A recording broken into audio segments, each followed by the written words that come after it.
Hello दोस्तों, आज की कहानी है बहू से नफरत। जरूर सुनिएगा दोस्तों, बहुत अच्छी कहानी है और बताइएगा आपको कैसी लगी।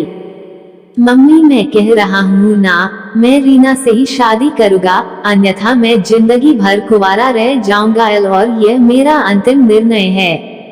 अब इस विषय पर मैं आपसे आगे बहस नहीं करूंगा। तभी अभिनव की मम्मी रमा जी ने कहा, बेटा तू समझता क्यों नहीं है?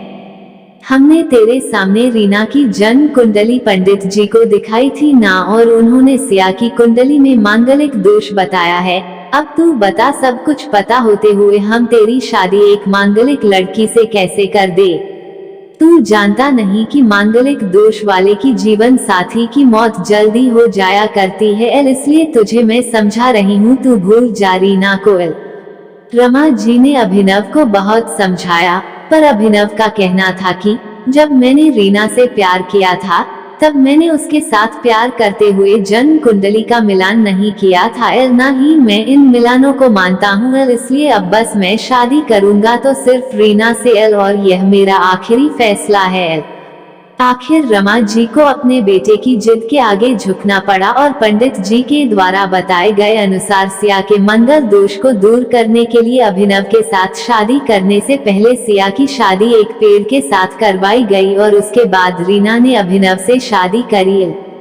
रीना दुल्हन बनकर अभिनव के घर आई, पर रमा जी को रीना का मांगलिक होना अभी भी खटक रहा था और रमा जी उसे दिल से नहीं अपना पा रही थी और घर में कुछ भी परेशानी आती तो उसका दोष रीना को ही दिया जाता। लेकिन रीना पढ़ी लिखी संस्कारी लड़की थी और वह अपनी सासू माँ से मिले इन बेवजह आरोपों को अपने दिल से नहीं लगाती थी और ऐसे ही ससुराल में उसके दिन कट रहे थे। एक दिन अभिनव ऑफिस से जल्दी घर आ जाता है, तब रमा जी ने उससे पूछा, बेटा आज जल्दी कैसे आ गया? तब उसने बताया, माँ आज सुबह से ही सिर दर्द और बहुत कमजोरी आ रही है, इसलिए ऑफिस में काम करने की हिम्मत ही नहीं हुई मेरी। तब रमा जी ने कहा, चल बेटा जल्दी कर, हमें डॉक्टर के पास चलना चाहिए। तब अभिनव और रमा जी डॉक्टर को दिखाने गए। डॉक्टर को दिखाने के बाद मालूम पड़ा कि अभिनव को पीलिया हो गया है और दोनों जैसे ही घर लौटे रमा जी ने घर को सिर पर उठा लिया और कहने लगी, जब से ये लड़की हमारे घर में आई है तब से हमारे घर में परेशानी और बीमारियां भी साथ में लेकर आई है।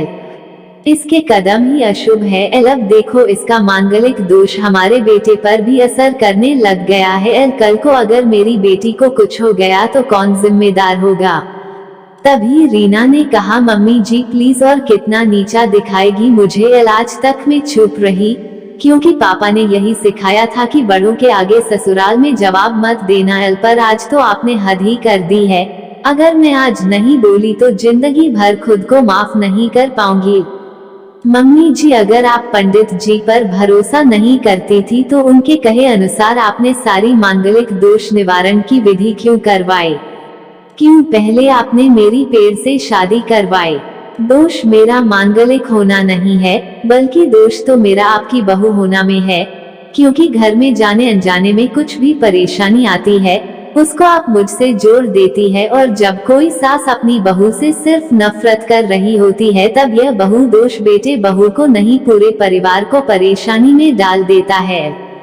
और इस बहू दोष से मुक्ति भी सिर्फ सास ही दिलवा सकती है। बहू को अपनी बहू माने, उसे दिल से अपनाए, उसे भी सम्मान दे और ये महसूस कराए कि वह भी इस परिवार का सदस्य है, नहीं तो बहू दोष मांगलिक दोष से भी ज्यादा पीड़ादायक हो जाता है।